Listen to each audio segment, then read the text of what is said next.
안녕하세요. 도움을 베풀면 잃는 것보다 얻는 것이 많다는 걸 알게 된 60대 남자입니다. 저는 사람은 남의 도움 없인 절대 혼자 살아갈 수 없다는 사실을 느끼며 살았어요. 그랬기에 제가 도움을 받은 것처럼 도움이 필요한 사람을 만났을 때 저 또한 외면하지 않았죠. 그리고 당시 제 행동은 결국 제 인생의 행복을 더 불려주었는데요. 그때 일을 공유해보고자 이렇게 사연을 적어봅니다.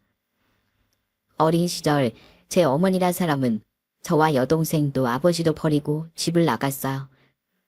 제 나이 5살 때쯤에 바람이 나서 말이죠. 당시엔 이혼이 그리 흔하지 않은 시대였기에 어머니는 아예 간 크게 잠적을 해버렸던 것 같아요. 아주 나중인 제 나이 고등학생 때 우린 건너 어머니가 세상을 떠났다는 소식을 들었습니다. 나에겐 그저 원망 덩어리인 사람이지만 그래도 너랑 민주한텐 엄마 아니냐. 너희가 장례식장에 가고 싶다면 말리지 않으마. 그때 아버진 저와 동생의 뜻을 존중하겠다고 하셨지만 우린 그 장례식장에 가지 않았어요. 고작 남자의 눈이 팔려 남편도 어린 자식들도 다 버린 사람에게 저 또한 정이라고 눈꽃만큼도 남아있지 않았으니까요. 지방으로 일을 하러 다녀야 했던 아버진 어머니가 사라졌을 때부터 우리 남매를 할아버지 할머니 손에 맡기셨습니다. 저와 동생은 어릴 적엔 잠시 집에 머물렀다가 다시 일을 떠나던 아버지에게 매달려 칭얼대고 많이 울기도 울었었어요. 하지만 아버진 우리를 두고 일을 가셔야 했고 대신 할머니 할아버지께서 우리 사랑으로 돌보고 키워주셨죠.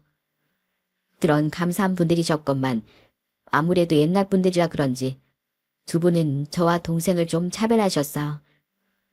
고모들과 아버지도 전에 그렇게 차별 대우를 하셨다더니 그게 손주들에게까지 나타난 거예요. 예, 민주야. 누가 안 뺏어 먹어. 여자애가 뭘 그렇게 많이 먹니? 네 오빠 좀 더 많이 먹게 넌 그만 먹어. 할머니랑 할아버지 왜 맨날 오빠만 예뻐해요? 오빠도 많이 먹었는데 왜 나만 먹을 거 가지고 계속 차별해요. 맨날 맛있는 반찬 오빠 앞에 놔주고 내가 많이 먹으면 눈치 주고 옷도 매번 오빠 거 먼저 사주고 난 나중에 사주고. 두 분은 나쁜 분은 아니었지만 무려 지금으로부터 100년도 더 전에 태어난 분들 아닙니까? 그랬다 보니 두 분에게 남녀는 지금처럼 평등한 존재라는 인식이 없으셨던 거예요. 저는 동생에게 너무 미안해 두 분을 말렸었어요. 하지만 두 분의 차별은 좀처럼 사라지지 않았고 저는 날이 갈수록 동생에게 미안해져만 갔죠. 민주야, 이걸로 맛있는 것도 사 먹고 사고 싶은 것도 사. 오빠가 늘 미안해. 때문에 전 저라도 동생에게 누구보다 다정한 오빠가 되어주려 노력했습니다. 늘 저보다 동생을 먼저 생각하고 할머니 할아버지께서 저에게 훨씬 두둑이 주셨던 용돈도 동생의 주머니에 몰래 넣어주곤 했죠. 때문에 저와 동생의 사이는 좋았지만 억울함 때문인지 동생은 사춘기 시절엔 성격이 굉장히 날카롭고 사나워졌었어요. 하나 반전인 건 그렇게 사납쟁이던 애가 나중엔 봉사도 하고 교회도 나가며 선하게 살더니 결국 목사와 결혼해 교회 사모님이 됐다는 겁니다. 결혼 후엔 어려운 사람들을 위해 더 많은 봉사를 하며 살아가는 모습을 보니 사람 인생은 참 신기하다 싶지 뭐예요. 한편 전 할아버지 할머니와 힘들게 우리를 위해 돈을 벌어주신 아버지 덕에 좋은 대학에 합격했습니다. 그리고 열심히 공부해 좋은 성적으로 졸업한 뒤엔 크고 좋은 회사에도 합격했죠. 할머니 할아버지께서 이런 제 모습을 보셨으면 정말 좋아하셨을 텐데 두 분이 너무 그리워요. 아직 제대로 키워주신 은혜도 한 번 갚지 못했는데 왜 이렇게 빨리 제 곁에 떠나셨을까요? 두 분이 너무 보고 싶어요, 아버지. 하나 사무치게 슬펐던 건 그 기쁨을 나눌 할머니 할아버지가 더 이상 이 세상에 계시지 않았다는 거예요.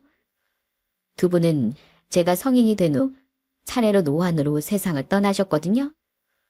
당시 아버진 이젠 가족 곁에서 살고 싶다며 제가 대학에 갈 때부터 서울에 비디오 가게를 차려 우리와 함께 살고 계셨어요. 두 분을 그리워하는 절 안아주며 아버진 제 취업 합격을 축하하는 동시에 위로도 건네주셨죠. 그 마음 하나면 됐다. 이런 널 보고 두 분은 하늘에서 분명 기뻐하고 축하해주고 계실 거야. 이후 전 할아버지 할머니께 못해드린 몫까지 전부 더해 아버지께 효도하며 살아갔습니다. 그러다 나이 30대 초반엔 동생과 동갑이던 아내와 중매로 결혼도 했죠. 아내와 장인 장모님 그리고 아내의 동생인 처제와 처남도 모두 좋은 사람이었어요. 저는 원래 어머니라는 존재 때문에 결혼에 대한 막연한 두려움이 있었는데 아내를 만난 뒤 나는 참 운이 좋은 사람이다 라고 생각하게 됐죠. 이후 차례로 딸과 아들도 나오며 행복하게 살던 와중 아버진 동생의 결혼까지 지켜본 뒤 고향으로 진홍을 하셨습니다. 난 이제 도시가 싫다. 그리고 시골에 가면 우리 친척들도 많고 내 친구들도 많아서 외로울 일도 없어. 이게 날 위한 일이니 진짜 날 생각한다면 날 모시겠다는 말 좀 그만하고 그냥 보내주거라. 아버진 그냥 평생 치열하게 살아온 도시란 곳이 서울이든 어디든 싫다고 하시더군요. 그렇게 아버진 10대 중반 시절까지 살았다던 고향으로 내려가시게 됐어요.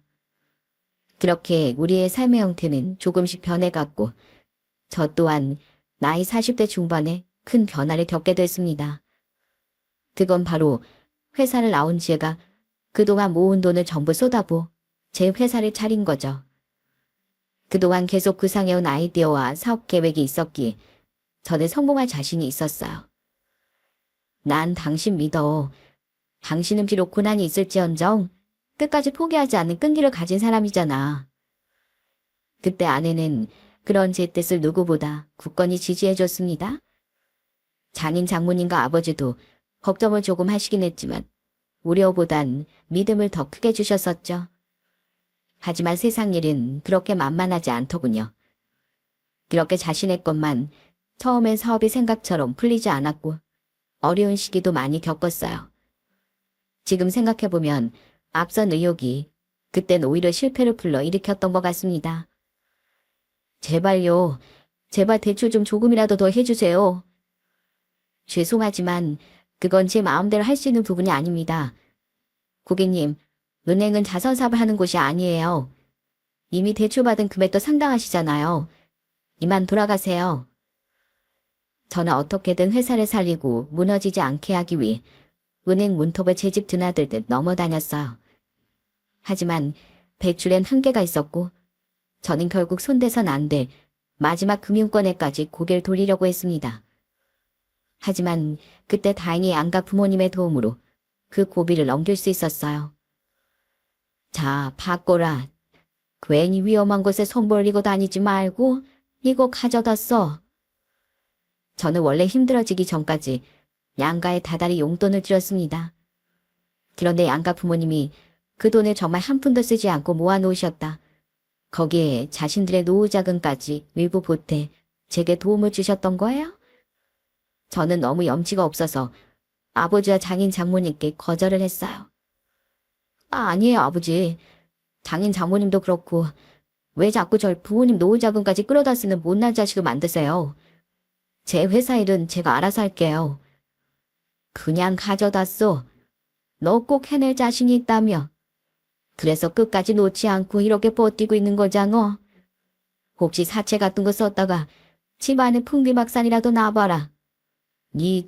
그리고 네 애들 어떡할래? 너한테 지금 가장 중요한 건 곁에 있는 가족이야. 하지만 아버지도 장인 장모님도 같은 말을 제게 건네며 끝내 돈을 꼭 지어주셨어요. 그땐 정말 이런 내 자신이 싫고 한심해서 눈물이 났습니다. 그 와중에 아내는 저를 타박하긴커녕 늘 격려의 말을 해주었고 아이들은 아빠 힘내시라며 출근하는 저를 꼭 안아주기도 했죠.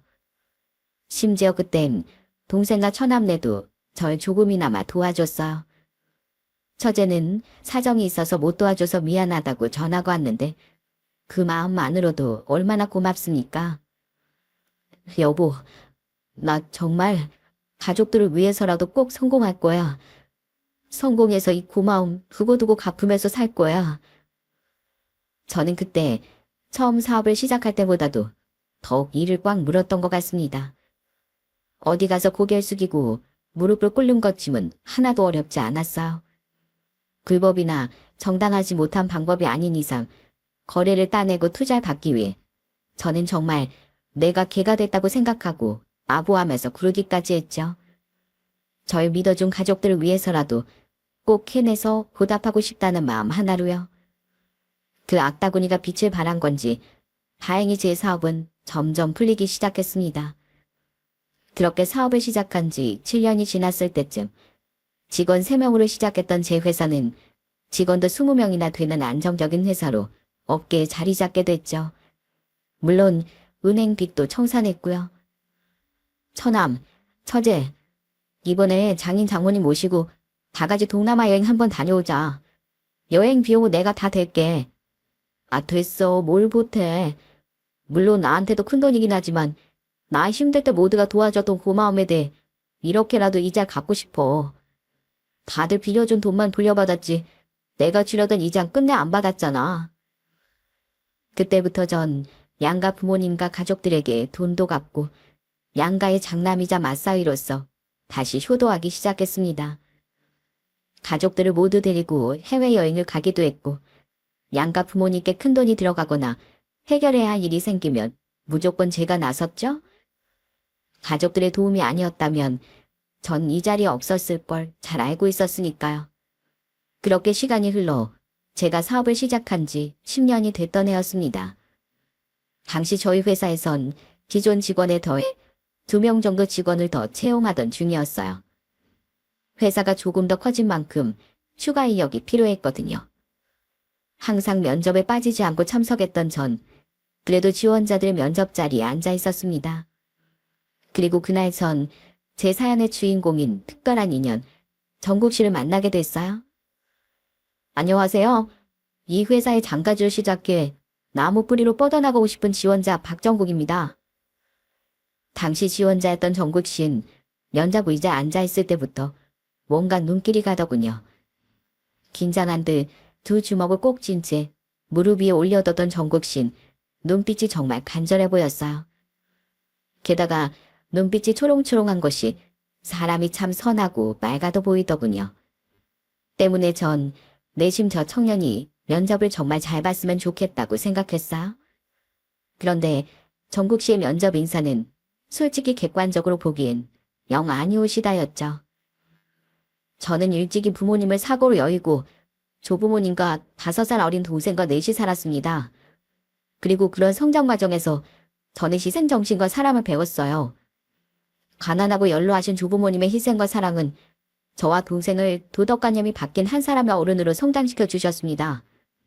그런 두 분께 보답하고자 하는 마음에 저는 열심히 공부해 비록 명문대는 아니어도 장학금을 받고 대학에 진학할 수 있었어요. 이렇듯 저는 하고자 하면 끝내 해내고 마는 열정과 노력하는 자세를 갖춘 사람입니다. 또한 성장 과정에서 배운 사랑과 희생정신을 바탕으로 저를 입사시켜 주신다면 회사에 대한 애사심을 불태우고 시선을 겁내지 않을 겁니다. 멋진 말과 포부였지만 솔직히 이 정도 인사말은 다른 면접자들에게서도 많이 듣던 흔한 멘트였어요.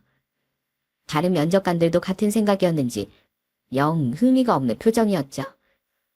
그래도 저는 희망을 잃지 않고 질문했습니다. 네, 포부와 각오 잘 들었습니다. 근데 왜 우리 회사에 지원하게 된 건가요? 대학 졸업 후 2년 정도 공백 기간이 있었는데 뭘 하셨죠? 저 취업 준비를 했습니다. 솔직히 말하면 저 그동안 15군데 회사에서 떨어지고 이것이 16번째로 지원한 회사예요. 처음 지원은 대기업부터 시작했는데 떨어지고 떨어지다가 지금에 이르렀어요. 물론 아무 회사나 지원한 건 아니고 꼭 하고 싶었던 이쪽 업계 일을 해보고 싶어서 이 회사에 지원한 겁니다. 뭐 저렇게 솔직해? 그럼 떨어지고 떨어지다 갈 곳이 없어서 여기 왔다 이거야? 그러게요. 좀 불쾌하네요. 당황스럽더군요. 대체 저런 얘기 아무리 사실이라고 한들 왜 하나 싶더라고요. 불쾌했는지 제 옆에 다른 면접관들은 표정을 굳히고 수군대기도 했죠. 하지만 정국 씨는 기죽지 않고 준비한 다음 말을 계속 이어나가더군요. 그 뒤에 말은 솔직히 좀 놀라웠어요. 정국 씨는 무작정 저희 회사에 이력서만 넣은 게 아니라 저희 회사에 대해 공부를 많이 해오기도 했더라고요. 정국 씨는 저희 회사의 양력과 10년 동안의 성과, 위기와 해결 시기, 역사 등을 줄줄이 읊었거든요. 정말 회사에 대해 자세히 알아보고 공부해보지 않으면 모를 정도로 내용은 구체적이고 정확했죠? 그리고 정국 씨는 조금 놀란 표정의 우리를 보며 말했어요. 부디 그렇게 하시지 않길 바라며 말하자면 이 회사는 저와 닮았다고 생각합니다. 처음엔 업계에서 인정도 못 받고 문도 따라주지 않아 많은 쿵판에 시달렸지만 이 회사는 포기하지 않고 계속 발전하며 성공을 향한 문을 두드렸어요. 그래서 결국 이렇게 이 업계에서 작아도 무시 못할 회사로 성장할 수 있었죠. 저 또한 마찬가지입니다.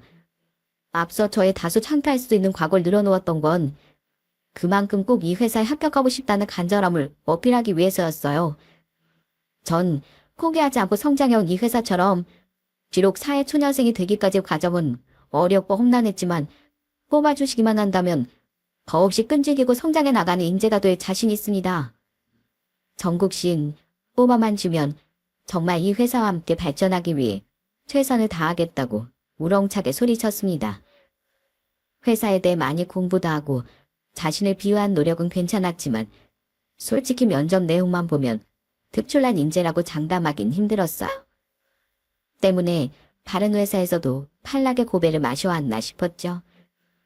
솔직히 학력이야 명문대는 아니어도 인서울 내에 괜찮은 대학이었기에 우리 같은 중소기업에서 데려오기엔 무리가 없긴 했어요. 하지만 중요한 건 면접 내용이었기에 전 정말 고민을 많이 했었죠. 대표님, 저흰 솔직히 이 사람을 잘 모르겠어요. 차라리 이쪽 지원자가 스펙도 좋고 면접도도 잘 보지 않았나요? 그래도 난 박정국 이 사람을 뽑고 싶네. 아니, 대체 왜요? 사람이 괜찮아 보이기도 하고 간절해 보이기도 했지만 회사에서 중요한 건 실력이잖아요. 이후 다른 직원들은 정국 씨가 아닌 다른 지원자를 뽑길 원했습니다. 하지만 저는 고민 끝에 결국 정국 씨를 강력히 밀어붙이며 직원들을 설득했어요. 물론 선해 보이기도 하지만 자네들이 봤다던 그 간절한 모습, 그 간절해 보이는 그 눈빛이 마음에 들었네. 누군들 취업이 간절하지 않겠냐만 이 사람은 그 중에서도 애가 타는 간절함이 강렬한 사람이야. 능력 중요하지. 하지만 비슷한 학력에 똑같이 경험 없는 사회초년생들 사이에서 사람이 특출나면 얼마나 특출나겠나.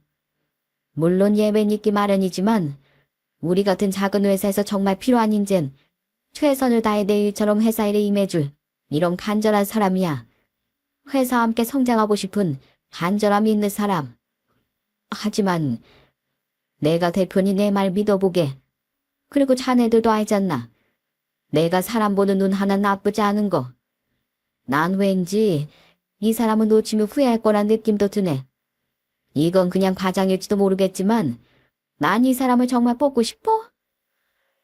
그렇게 정국 씨는 제 강력한 의지로 저희 회사의 신입사원이 되었습니다.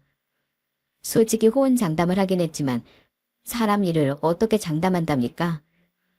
처음엔 혹시 제 판단이 잘못된 건 아닐까 하는 내심의 불안함이 있었어. 하지만 다행히 정국 씨는 회사에 적응을 잘 해주더라고요. 안녕하십니까? 좋은 아침입니다. 오늘도 역시 정국 씨가 제일 일찍 출근했지? 아침마다 기운 빠져도 심차게 인사해주는 정국 씨 인사 들으면 우리까지 다 기분이 좋아진다니까. 풍기능 기운이 워낙 밝고 선했던 친구라 대부분의 직원들은 정국 씨를 좋아했습니다. 또한 일도 정말 빠릿빠릿하고 성실하게 했죠. 그렇게 노력하는 데다 생각보다 일을 잘하기까지 하니 처음엔 정국 씨를 탐탁지 않게 여기던 몇몇 직원들도 나중엔 정국 씨를 인정하더라고요. 그렇게 정국 씨를 체험한 지 2년쯤 지났던 어느 날 우리 두 사람 사이에 운명의 톱니바퀴는 박차를 가해 굴러가기 시작했어요. 저거 정국 씨잖아? 그날 외근을 나갔던 전 일이 끝난 후 회사 동네로 돌아와 길을 걷고 있었습니다. 아는 지인들이 그 동네에서 술 모임을 갖자고 했었거든요. 때문에 차는 집에 두고 약속 장소로 향하던 중이었죠. 그런데 저보다 조금 앞에서 정국 씨가 걷고 있지 않겠어요? 당시 정국 씨가 자주 입고 다니던 옷이 있었는데 딱 그 옷을 입고 있던 데다 특유의 덥수룩하던 뒷머리까지 더해져 전 한눈에 정국 씨인 걸 알아볼 수 있었던 거예요. 사람 참, 오늘도 늦게까지 남아서 업무도 정리하고 공부도 좀 했나 보구만. 참 기특한 직원이야. 정국 씨는 자주 늦게까지 남아서 그날 업무를 정리하고 복귀도 하고 가던 사람이었어요. 그래서 오늘도 퇴근이 늦었구나 하고 생각하니 너무 기특하더라고요. 저는 반가운 마음에 정국 씨를 불러 인사라도 하려고 했습니다. 그런데 갑자기 정국 씨가 왼편의 한 낡은 건물로 쏙 들어가 버리더라고요. 저길 왜 들어가지? 저기는... 그 건물에 달려있던 간판을 본 전 깜짝 놀랐습니다. 그 동네에 있는지도 몰랐던 그 건물은 그 동네뿐 아니라 다른 곳에서도 보기 힘들 정도로 오래되고 많이 노후된 고시원 건물이더라고요. 분명 면접 때 이야기를 듣기로선 조부모님이나 여동생과 함께 살고 있는 것 같았는데 왜 이런 고시원에 들어가는 건가 싶더군요. 혹시 볼 일이 있어 들어갔다가 금세 나오려는 건가 싶었지만 꽤 한참을 기다려봐도 정국 씨는 다시 나오지 않았어요. 정국 씨, 요즘 회사 생활은 어때? 할만한가? 네, 대표님. 너무 즐겁고 좋습니다. 회사에 누가 되지 않도록 열심히 배우고 있습니다. 괜히 마음이 쓰인 전 다음날 정국 씨에게 넌지시 말을 걸었습니다. 정국 씨는 특유의 씩씩한 말투로 웃으며 대답했어요. 저는 이게 실례는 아닌가 싶어 계속 말을 빙빙 돌리다 결국 용기를 내어 물었죠.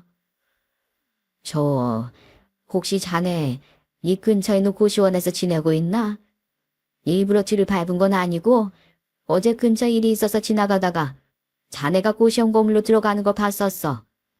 자네 가족이랑 같이 사는 거 아니었나? 그 뭐냐, 조부모님하고 여동생이랑 살았다지 않았어? 아니면 다른 가족들은 지방에 있는 거야? 저를 보셨어요? 아니요. 전쪽 서울에서 할머니 할아버지와 동생과 살았던 게 맞아요. 근데 할머니 할아버진 제가 고등학생 되고 20살 됐을 때 차례로 돌아가셨어요. 아이고, 그랬구만. 그럼 동생은 따로 사는 거야?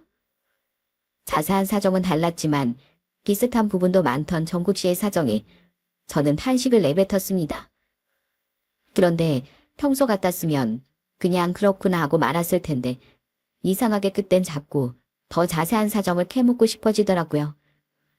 아마 정국 씨가 들어갔던 고시원 건물이 낡아도 너무 낡아 보여서 회사 대표로서 마음이 쓰였던 것 같아요.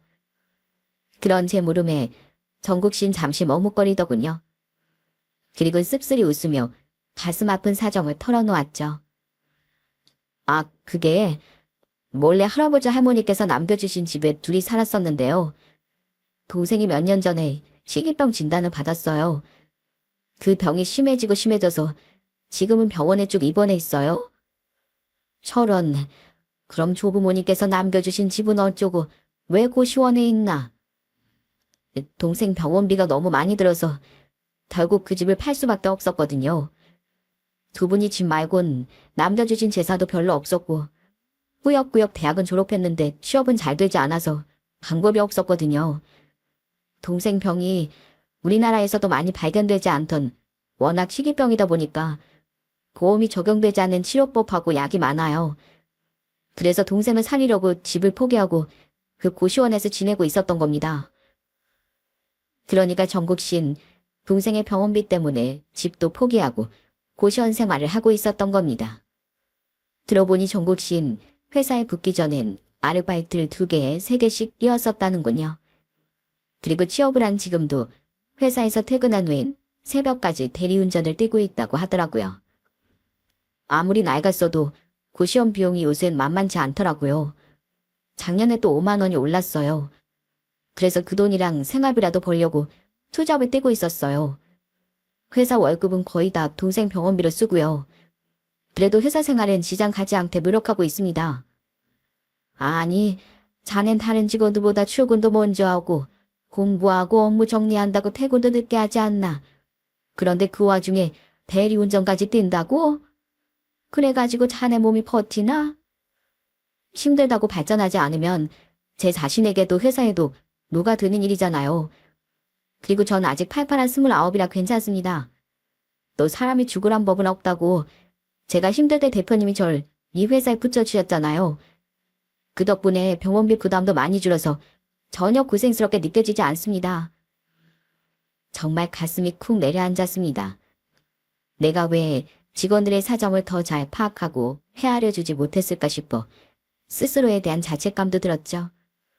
그러니까 면접장에서 봤던 간절함과 이후에도 다른 사람의 배로 뛰어다녔던 정국 씨의 노력은 모두 여동생을 책임지기 위한 오빠이자 가장의 간절함이었던 거예요. 저는 먹먹해진 가슴을 우선 가라앉힌 뒤 정국 씨에게 물었어요. 그래, 고시원은 어떤가? 건물이 많이 낡아 보이고 요새 열악한 고시원도 많다는데 지내만은 한가? 창문이나 에어컨은 있어? 지금 한여름이잖아. 창문은 없고요. 중앙 냉난방 형식이라 방엔 따로 에어컨도 없어요. 그래도 공용 샤워실 가서 샤워하고 선풍기 틀어놓으면 지내만 합니다. 불평 불만을 늘어놓으려면 끝도 없지만 또 좋게 생각하면 나쁠 것도 없더라고요. 저야 조금 불편하면 그만이지만 힘든 병마와 싸우고 있는 제 동생은 얼마나 고통스럽겠어요.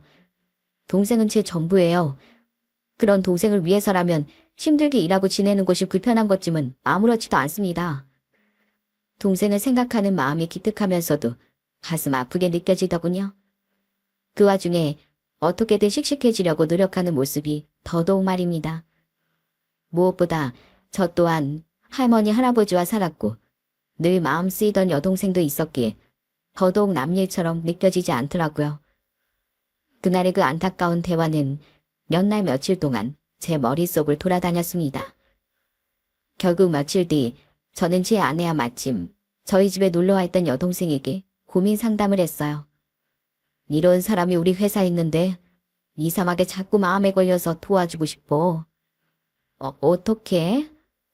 우선 병원비는 어찌저찌 해결이 되고 있는 모양인데 사람이 살아도 좀 멀쩡한 곳에서 살긴 해야 하지 않겠어. 내가 부동산에 좀 알아보니까 그 고시원 정말 열악한 곳이래. 거기 살고 있는 사람들 중엔 돈 생기면 한 달씩 짧게 머물고 다시 나가는 노숙자들도 많다더라.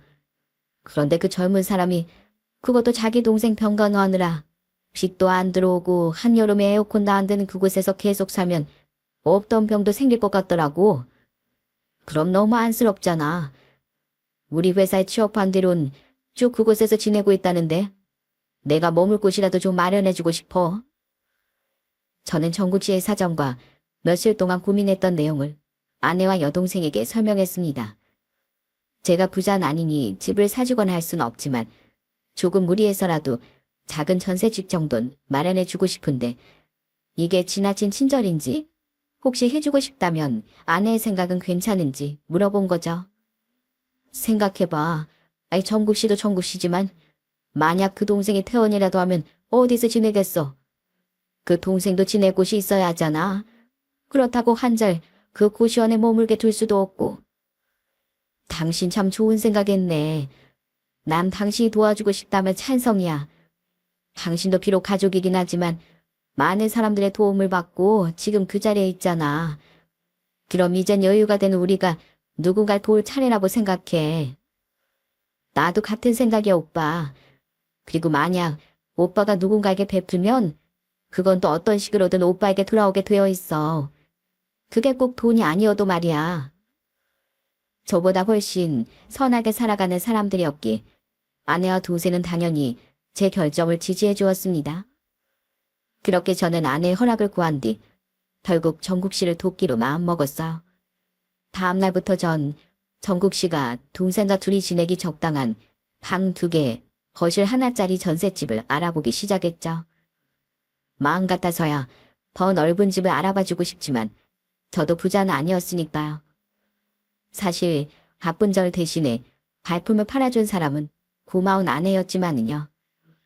여보, 이따 퇴근하고 나랑 집 좀 같이 보러 갈 수 있어? 오늘 본 집 중에 괜찮은 집을 찾았거든. 열심히 괜찮은 집을 찾아다니던 아내는 어느 날 부동산 중개인과 함께 한 준신축 빌라에 절 데려가 주더군요. 집은 적당히 넓고 깨끗했으며 볕도 남향이더군요. 부동산 주인도 제게 정말 괜찮은 매물이라며 그곳을 적극 추천했어요. 집주인이 직접 이 건물에 사는 곳이라 전세 사기 걱정은 전혀 없는 곳이에요. 지은 지 그렇게 오래 안 돼서 내부도 깨끗하고 역에서 멀지도 않고요.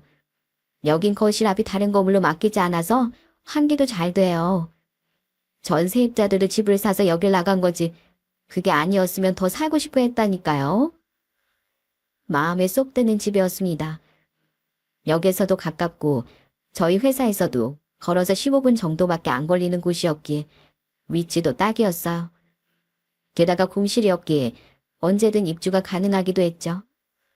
저는 당장 그날 그 집을 계약한 후 다음날 정국 씨에게 물었어요. 자네 오늘 퇴근하고 또 대리운전하러 가나? 네, 대표님. 그럼 그 전에 잠깐 나한테 시간 좀 내줄 수 있어? 무슨 일이신데요? 할 말도 있고 보여줄 것도 있어서 그래.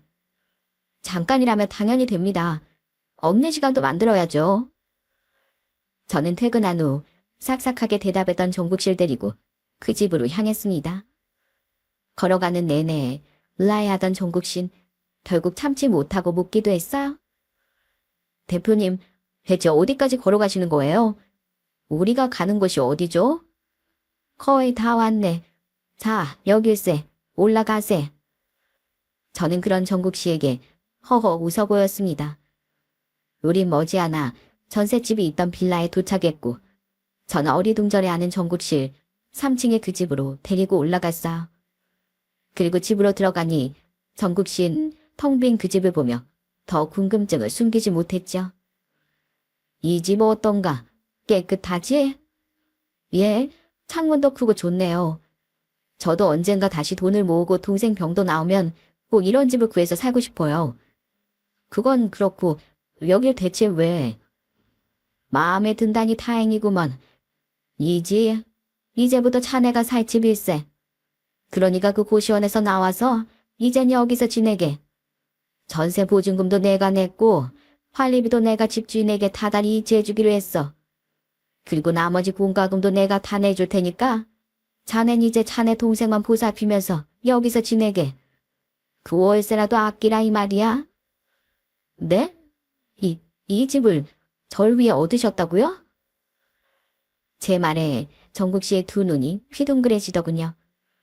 그리곤 다시 한번 집을 쓱 둘러보더니 마구 도리지를 치며 거절의 말을 내뱉었어요. 저는 그런 정국 씨를 짐짓 엄한 목소리로 꾸중했죠. 대표님, 혹시 저번에 제 사정을 듣고 이러시는 거라면 괜찮습니다. 어떻게 이런 어마어마한 배를 제가 대가도 없이 받을 수가 있겠어요. 이건 너무 과합니다. 괜찮습니다. 이런 걸 받아버릇하면 안 돼요. 내가 자네 위해서만 이러는 줄 아나? 날 위해설세? 네? 생각해보게. 자네가 그 열악한 곳에서 살다가 병이라도 나거나 월세 좀 더 벌겠다고 힘들게 일하다 회사 일에 집중을 못하면 누구 손해인가?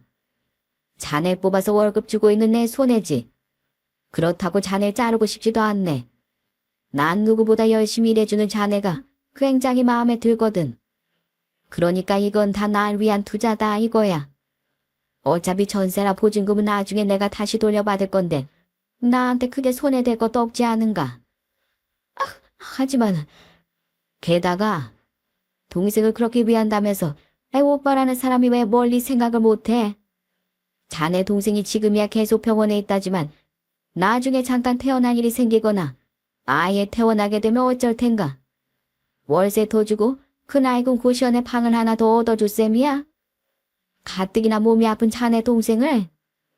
자네 동생도 태어나면 몸을 쾌적한 집은 있어야 하지 않겠나?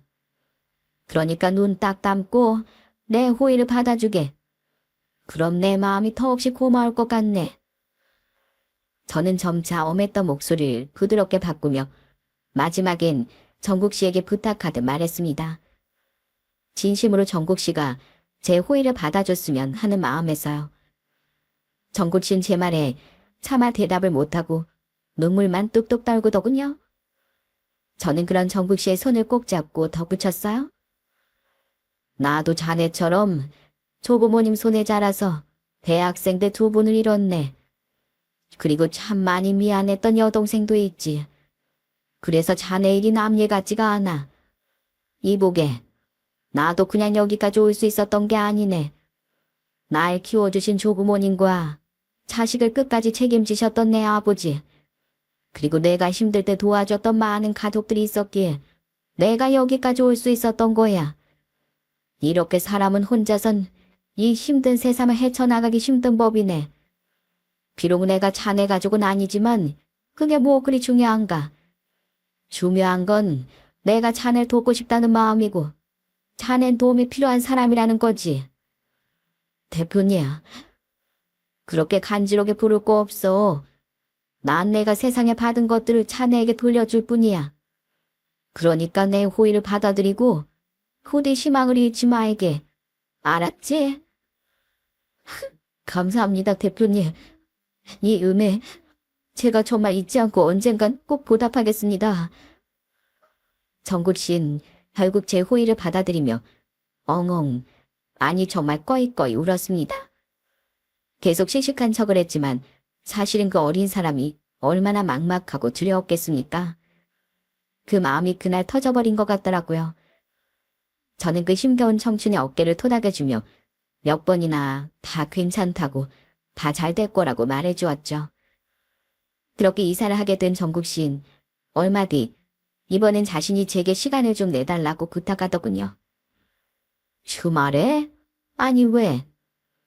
이번엔 제가 꼭 모시고 싶은 곳이 있어서요. 부탁드립니다.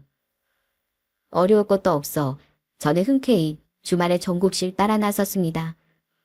그리고 그날 정국 씨가 절 데려간 곳은 다름 아닌 정국 씨 동생이 입원해 있던 병원이었어요.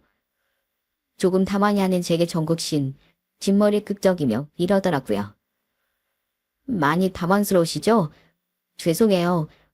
그런데 제 얘기를 들은 동생이 꼭 대표님을 직접 뵙고 감사 인사 드리고 싶다고 부탁해서요. 아픈 동생 부탁을 제가 차마 거절할 수가 없더라고요. 죄송할 거야 뭐 있나. 아이 그저 내가 그렇게 대단한 일을 한 것도 아닌데 민망해서 그러지. 자, 들어가세. 저는 급히 병원 근처 편의점에서 산 선물 세트를 들고 정국 씨 동생의 병실로 향했습니다. 파리한 안색의 정국 씨의 동생은 저를 보곤 벌떡 일어나 다가왔어요. 그리곤 제 두 손을 덥석 잡으며 눈물을 흘리더라고요. 선생님이셨군요. 정말 감사합니다, 대표님.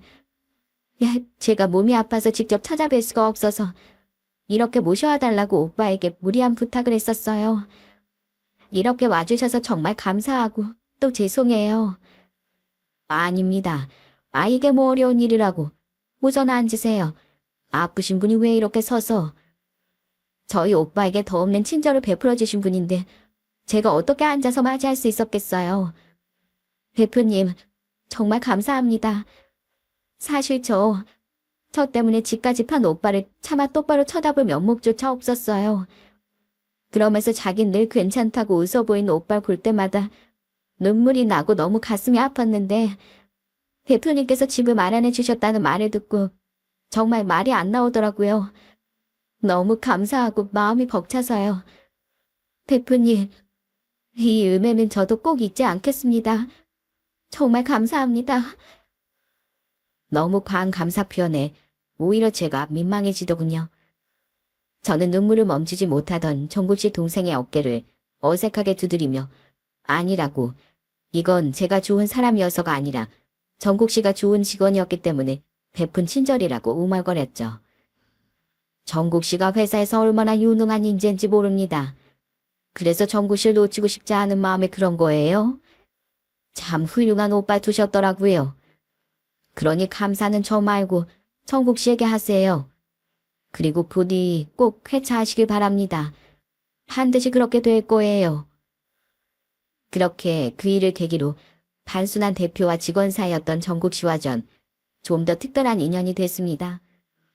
이후 저는 정국 씨의 부담을 조금이라도 더 줄여주기 위해 아예 직원들 식대도 다 올려줬어요. 어차피 물가도 많이 올랐고 꼭 정국 씨가 아니어도 이 정도는 대표로서 직원들을 위해 해줄 수 있다고 생각했으니까요. 그리고 정국 씨는 저에게 보답을 하겠다며 회사 일을 정말 살신성인의 정신으로 해주더군요. 대표님 자녀분들은 회사 일에 관심이 없다고 하지 않으셨어요? 근데 혹시 정국 씨가 대표님 아들 아니에요? 어쩜 저렇게 일을 열심히 하죠? 이 애끼 이 사람아. 나랑은 애초에 성이 다른데 그게 무슨 소리야? 그런 정국 씨를 보며 직원들은 우스갯소리로 정국 씨가 제 숨겨둔 아들이 아니냐는 말도 했죠. 또한 정국 씨의 동생인 은혜는 다행히 이후 병세가 나아져 입원과 퇴원을 반복해갔고 저는 아내와 함께 한 번씩 문병도 갔어요. 그렇게 정국 씨 남매와 아내도 인연이 되어 아내는 은혜가 퇴원했을 땐 두 사람의 집에 반찬도 해다 주며 은혜와 시간도 보내다 오더라고요. 그렇게 가까워지다가 보니 저와 아내는 아예 두 사람을 집으로 초대하는 일도 잦아졌어요. 정국이 형, 우리 주말에 아버지랑 셋이서 사우나 갈래요? 저 때 진짜 잘 미는데. 헐, 우리만 빼고? 은혜야, 우리도 엄마랑 셋이 같이 가자. 자연스레 우리 두 아이도 정국씨 남매와 친해졌습니다. 나중엔 아이들끼리 오빠, 언니, 형 하는 사이가 될 정도로요. 너무 친해진 나머지 우리 남녀가 나뉘어서 사우나까지 같이 갈 정도로 가족 같은 사이가 되어갔어요. 그렇게 10년도 훌쩍 시간이 지난 어느 날 늘 제게 더 크게 보답하겠다고 말을 하던 정국 씨, 아니 정국인 우리 회사의 경사까지 불러왔습니다. 박 과장, 드디어 해냈어. 자네가 해냈다고. 그동안 퇴본하지 않았어도 묘하게 제자리 걸음을 반복하던 저희 회사는 드디어 기술 하나로 특허를 받게 됐습니다. 우리 회사를 한 걸음 더 발돋움하게 만들어준 경사였죠. 그리고 그 기술을 개발한 사람이 바로 어느덧 과장이 된 정국이었어요. 회사에선 이름이 아닌 호박꼬박 직함으로 정국이를 불렀었던 전 정국이를 얼싸안고 방방 뛰었습니다. 노심초사함을 기다렸던 소식을 들은 정국이 또한 눈이 휘둥그레져선 저와 함께 한호섬을 질렀죠. 와, 대표님, 이게 전부 대표님이 아낌없이 지원하고 밀어주신 덕분이에요? 아닐세, 이건 밤잠도 지러가면서 개발해 볼 때 했던 자네 덕분이야. 자넨 우리 회사의 보배네, 보배. 대표님, 과장님, 축하드려요. 진짜 엄청난 일을 해내셨네요. 이거 우리 오늘 소고기 파티라도 해야 하는 거 아니에요? 아이 못할 거 뭐 있어. 다들 오늘 허리띠 풀 생각해. 오늘 회식은 당연히 내가 쏘겠네. 메뉴는 한우야. 다른 직원들 또한 우리와 같은 함성과 박수를 아끼지 않았습니다. 그렇게 시간이 흘러 특허를 낸 뒤 저희 회사는 급성장을 하기 시작했어요. 오래전 15개 회사에서 떨어지고 누구보다 간절한 모습으로 제 앞에 앉아 있었던 정국인. 그렇게 회사에 엄청난 공적을 세운 없어서는 안 될 인재가 되어 있었죠? 분명 다른 회사에서 높은 연봉으로 스카우트 제의도 많이 받았을 텐데 여태 저와의 의리를 지켜주고 있는 정국이에게 저는 아주 많이 고마워하고 있습니다. 또한 요즘엔 아무리 오래돼도 믿지 못할 직원들이 많다는데 제 오른팔이 되어 회사를 지켜주고 있는 정국이가 너무 든든할 따름이에요. 특허를 받은 날 우린 축하하는 의미로 다 같이 한우 회식을 진행했었습니다. 그날 조금 술기운이 오른 정국인 저와 둘만 남았을 때 이런 말을 했어요. 대표님, 사실 저는요. 예전에 괜찮은 척하긴 했지만 사실은 전혀 괜찮지 않았어요. 그때 전 세상에 동생과 둘만 남겨진 것 같아서 너무 외롭고 두려웠어요. 우리 도와주겠다는 사람도 없어서 우리가 아닌 다른 사람은 다 철저한 남이라고 생각했고요. 에휴, 그래. 아닌 척해도 분명 자네 속이 아닐 거라고 생각했었네. 그래서 저 동생이 혹시 잘못되기라도 하면 저도 이젠 이 세상을 떠나려는 생각까지 했었어요. 그런 제 생각을 바로잡아주고 살아갈 희망을 잃지 않게 해주신 분이 바로 대표님이세요. 그래서 전 정말 이 회사 일은 남일이 아니라 제 일이라는 생각으로 사활에 걸었던 거예요. 제 은인의 회사니까요. 그러니까 오늘 이 성과를 제가 낼 수 있었던 것도 결국은 다 대표님 덕분인 겁니다. 대표님의 작은 베품이 지금의 저와 동생을 만든 거예요. 정말 감사합니다, 대표님. 그런 생각까지 했단 말이야. 그래도 이 사람아, 그렇게 그 힘든 시기 잘 이겨내주고 이렇게 내 옆에 남아줘서 정말 고맙네. 그리고 앞으로도 세상이 아무리 힘들게 만든다고 한들 절대 꺾이지 말게. 자네와 은혜에겐 나와 우리 가족이 있잖나. 지금 다행히 은혜는 건강이 많이 좋아져 병원에서 꾸준한 관리만 받으며 직장 생활도 하고 있습니다. 안타깝게도 은혜의 희귀병은 완치가 되는 병은 아니었지만 그래도 지금처럼 관리만 잘 받고 건강에 신경 쓰며 살면 예전처럼 위중한 상황은 예방할 수 있다고 하더라고요. 또한 지금도 여전히 저희 가족은 종종 두 아이와 가족처럼 식사를 하고 만남을 가지며 살고 있어요. 90이 넘은 아버지는 드디어 고집을 꺾고 지금은 우리와 함께 살고 계시는데 정국이와 은혜는 그런 아버지께도 한 번씩 안부 인사를 와주곤 하죠. 정말 어찌나 고마운지 모릅니다. 제가 한 가지 바라는 건 은혜도 은혜지만 나이 40이 넘은 정국이가 제발 장가를 가는 거예요. 회사 대표가 아니라 부모 같은 마음으로 저는 종종 정국이에게 잔소리를 하곤 하죠. 그러면 정국이는 사람 좋게 웃으며 이렇게 빠져나가곤 해요. 은혜가 시집가는 거 보고 나면 그때 저도 생각해 볼게요. 전 은혜한테 오빠이지만 또 아빠나 마찬가지잖아요. 은혜가 행복해지는 걸 봐야 저도 마음을 놓죠. 여전히 동생밖에 모르는 착한 정국이와 그런 오빠에게 여전히 미안해하고 고마워하며 살아가는 은혜를 보면 저 또한 여전히 가슴 아프고 기특한 마음이 들곤 합니다.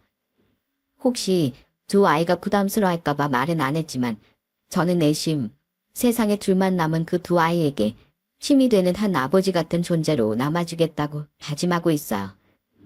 힘들고 어려운 상황이 있을 땐 예전처럼 늘 두 아이의 뒤에서 버티고 도움이 되어줄 생각이죠.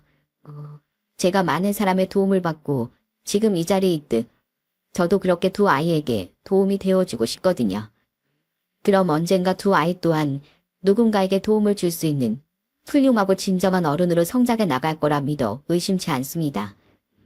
날이 추울수록 우리 주위엔 도움의 손길이 간절한 사람들이 많습니다. 제가 제 사연을 보내게 된 이유는 한 사람의 도움이 다른 사람의 인생에 얼마나 선한 영향력을 끼칠 수 있는지와 결국 자신의 선행은 자신에게 돌아온다는 걸 여러분께 알리고 싶어서예요. 그러니 곧 다가올 추운 겨울엔 잠시 시간을 내어 어려운 이웃들에게 작은 도움이라도 한 번씩 베풀어 주셨으면 좋겠습니다. 그럼 전 마지막으로 이제 제 인생에 없어선 안 될 소중한 인연이 된 정국이에게 짧은 인사를 마치고 물러가 볼게요. 정국이 자넨 늘 내게 고맙다고 말하지만 나도 늘 말했듯 오히려 더 고마운 건 나일세.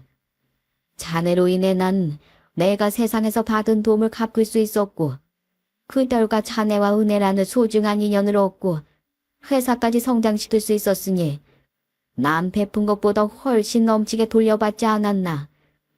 자네 만난 건 자네보다 내게 더 기쁘고 고마운 일이었네. 그러니 우리 앞으로도 서로 위해주며 이렇게 돈독하게 지내보세. 우리 가족이 있는 한 자네와 은인 세상에 둘뿐이 아니라는 사실을 꼭 잊지 말게. 사랑하네. 친구이자 회사 대표가 아니라 가족으로서 말이야. 평소 쑥스러워서 하지 못했던 진심을 이렇게 사연으로 남아 남기니 부끄러우면서도 속이 시원한 것 같습니다. 그럼 저는 이만 여기서 정말 인사드릴